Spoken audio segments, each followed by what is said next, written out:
1 Timothée, chapitre 6, verset 10. Voici ce qu'il est dit. Car l'amour de l'argent est une racine de tous les maux.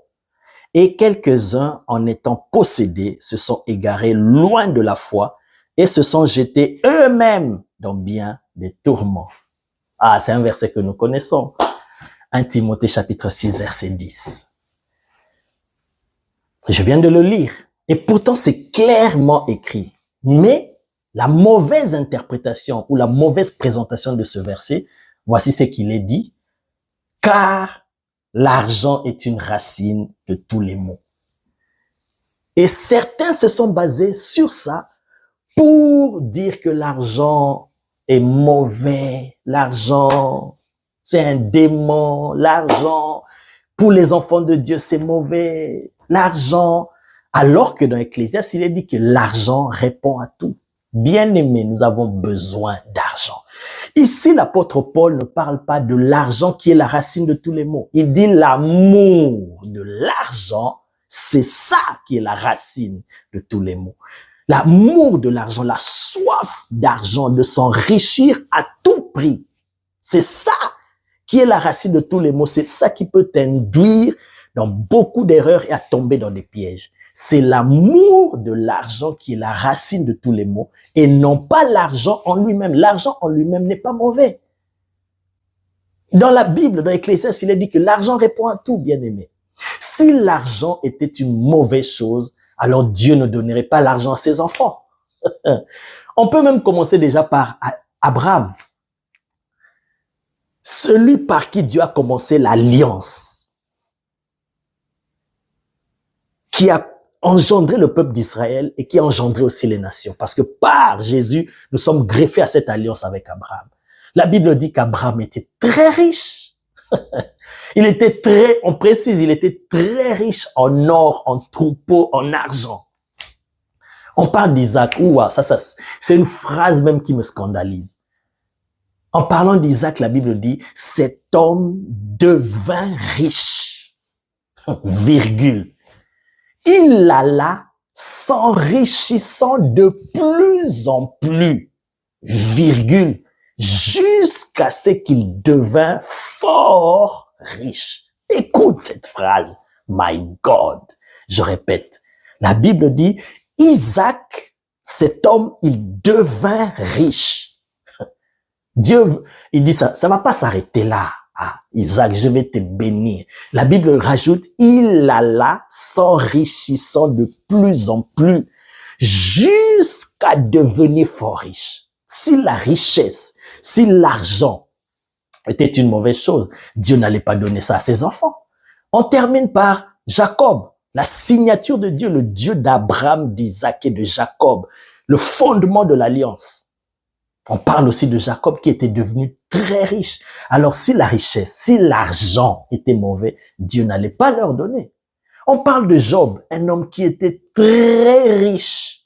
Mais la Bible précise, c'était un homme intègre, droit et craignant Dieu. Vous voyez? Donc il n'y a pas d'incompatibilité entre la richesse, entre l'argent et servir Dieu. Et être passionné pour Dieu, être zélé pour Dieu, être serviteur de Dieu. Il n'y a pas d'incompatibilité. On peut être très fort riche et servir Dieu. Regardez Salomon.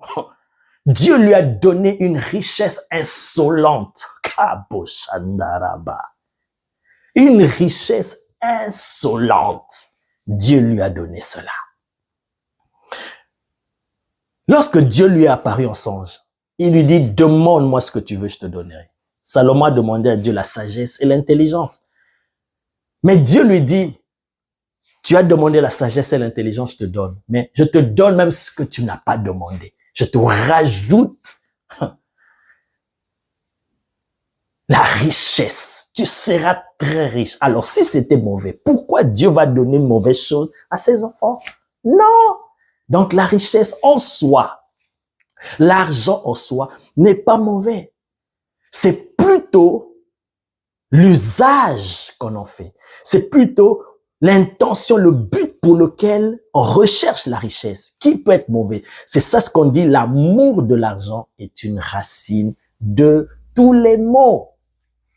Alors, parce que ce verset souvent a été mal présenté et les gens se sont appuyés dessus pour exploiter. Bien-aimés, lorsque ceux qui nous ont apporté l'évangile il y a des années, des siècles passés sont venus dans nos pays d'Afrique, ils se sont appuyés sur ce verset de Matthieu chapitre 5 verset 3 et qu'ils ont mal interprété pour nous voler nos richesses. Ils nous ont dit heureux les pauvres parce que le royaume des cieux est à eux. Vous voyez, quand tu es pauvre, Dieu aime les pauvres et vous allez entrer dans le royaume. Ne cherchez pas les richesses et tout ça. Et pendant ce temps, ils vous présentent l'évangile de cette manière et ils prennent votre richesse du sous-sol, le diamant, l'or, le cobalt, le cuivre. Ils prennent. C'est comme ça que ces gens-là se sont enrichis dans nos pays d'Afrique en présentant mal ce verset-là. Alors que la Bible dit dans ce verset, dans Matthieu 5, verset 3, « Heureux les pauvres en esprit ». Ça n'a rien à voir de la pauvreté matérielle ou la pauvreté au niveau de l'argent, de la richesse. Rien à voir. Heureux les pauvres en esprit, car le royaume des cieux est à eux. Alors, ils ont présenté ce verset biblique de cette manière. Et nous, quand je parle de nous, nos ancêtres, nos arrière-grands-parents, n'ayant pas de Bible, n'ayant pas vérifié dans la Bible, n'ayant pas compris, n'ayant pas bien interprété la pensée de Dieu, ils ont cru, ah voilà, c'est biblique, ils ont accepté et ils ont pris tous, ils ont exploité notre sous-sol. Et jusqu'à ce jour, il y a beaucoup de gens aujourd'hui qui sont devenus enfants de Dieu, qui continuent à croire, à cause de cette mauvaise interprétation, qui continuent à croire que tu ne peux pas être un bon enfant de Dieu, un bon serviteur de Dieu en étant très riche, en étant béni financièrement, matériellement. Tu ne peux pas avoir de jet, tu ne peux pas rouler dans des belles voitures, dans des Maybach, tu ne peux pas avoir des villas, des châteaux. Pour un enfant de Dieu, c'est pas compatible. C'est faux. Je vous ai parlé d'Abraham, Isaac et Jacob. Je vous ai parlé de Job qui était très riche, mais intègre, droit et craignant Dieu et se détournant du mal, bien-aimé. Tu peux être un enfant de Dieu craignant Dieu, mais tu peux être riche. La richesse ne veut pas forcément dire que tu vas te perdre. Vous voyez, bien-aimé. L'argent, la Bible dit, l'argent répond à tout. Dans ce verset qui a été souvent mal présenté, c'était pour détourner les gens de la bonne compréhension de la parole de Dieu. Ce n'est pas l'argent qui est la racine de tous les maux, mais c'est l'amour de l'argent qui est la racine de tous les maux. L'argent n'est pas mauvais, bien-aimé. L'argent, c'est une bonne chose. Bien-aimé, Dieu, quand tu vois que le Saint-Esprit te donne l'intelligence, t'ouvre les yeux pour voir dans quelle dimension de gloire vivait Adam. Les conditions que Dieu a préparées avant de créer Adam, ce que Dieu a mis en place, la gloire qui recevait l'arrivée d'Adam. Vous allez comprendre que Dieu prend plaisir à la richesse, au bonheur, au bien-être de ses enfants. Dieu n'a aucun problème avec cela. L'argent, ce n'est pas une mauvaise chose. L'argent, c'est une bonne chose, bien-aimé. Même pour l'évangile aujourd'hui, même pour répandre l'évangile, nous avons besoin d'argent. Pour faire des grandes choses, des grandes œuvres pour Dieu, nous avons besoin d'argent. Pour réaliser des œuvres sociales, pour aider les gens, les orphelins et tout ça, nous avons besoin d'argent. Donc, l'argent n'a aucun problème.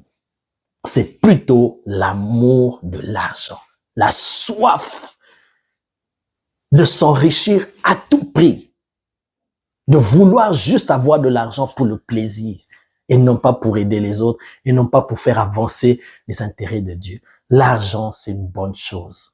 L'argent, money, mbongo, mosolo, dinero.